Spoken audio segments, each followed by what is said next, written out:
As the pupils filed out of the classroom, Lily held her purple plastic purse close to her heart. Mr. Slinger was right. It had been a better day. Lily ran and skipped and hopped and flew all the way home. She was so happy. And she really did want to be a teacher when she grew up. That is, when she didn't want to be a dancer or a surgeon or an ambulance driver or a diva or a pilot or a hairdresser or a scuba diver. The end.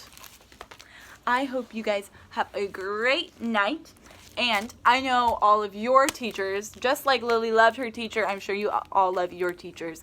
And they would love a note from you right now because I'm sure they all miss you.